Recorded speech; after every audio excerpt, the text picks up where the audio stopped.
नमस्कार नमस्कार नमस्कार. वॅसलीन एकापेक्षा एक अप्सरा आली मध्ये मी पुष्कर श्रोत्री तुमच्या सगळ्यांचं मनपूर्वक स्वागत करतो.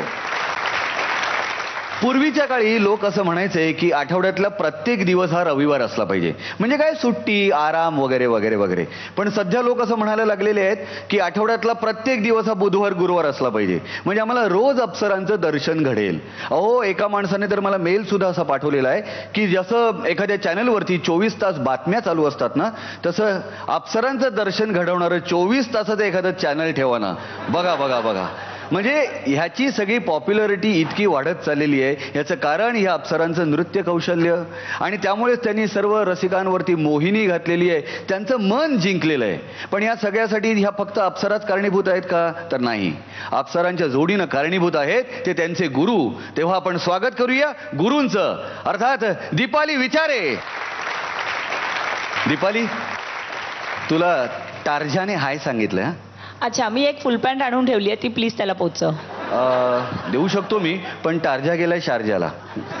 आता आपण स्वागत करूया पुढच्या गुरूंचं, अर्थात मयूर वैद्य.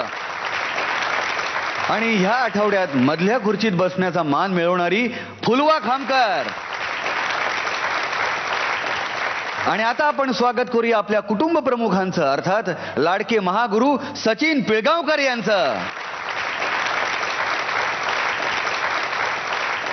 ह्या आठवड्यात आपल्याला लाभलेली गेस्ट जज ही अशी व्यक्ती आहे ज्याला पाहून प्रत्येक मराठी घरातला बाप म्हणतो की आपण ह्याला दत्तक घ्यावं. आई असं म्हणते की ह्याला मला घास भरवता आला पाहिजे. लहान बहीण असं म्हणते की माझा दादा असावा तर असा. आणि प्रत्येक मराठी तरुणीला असं वाटतं की हाच माझा प्रियकर असावा.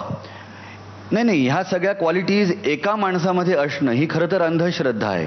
नाही, पण खरंच अशी एक व्यक्ती आहे आणि ती आपल्याकडे आज गेस्ट जज म्हणून आलेली आहे.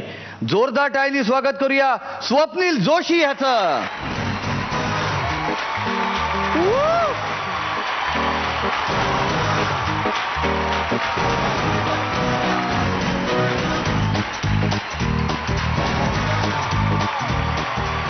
स्वप्नील, तुझं खूप खूप स्वागत आहे वॅसलीन एकापेक्षा एकच्या या मंचावरती. आता तुला कसं वाटतंय सांग? आता मला अचानक अप्सरा झाल्यासारखं वाटतंय. काय? मंचाचीच गोडी आहे ना, की इकडे आलं की अचानक पाय थिरकायला लागतात आणि नाचायला लागतं. पण सगळ्यात आधी सर नमस्कार, आज माहेरी आल्यासारखं वाटतंय. हो हो हो, पण खरंच आज आपल्याकडे गेस्ट जज म्हणून स्वप्नील आलेला आहे. मला खूप आनंद झालेला आहे, कारण आम्ही समविचारी आहोत. करेक्ट, बरोबर ना? सरळ मार्गी, सरळ मार्गी, शांत शांत, सौम्य, सौम्य, कमी बोलणारे, कमी बोलणारे, आणि कुठल्याही कॉन्ट्रोवर्सीत कधीही न अडकणार, कधीही नसणारे.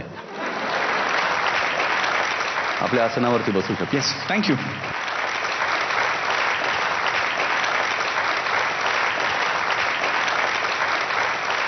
स्वप्नील, वॅसलीन एकापेक्षा एक अप्सरा आलीच्या या परिवारात तुझं स्वागत आहे. Thank you sir.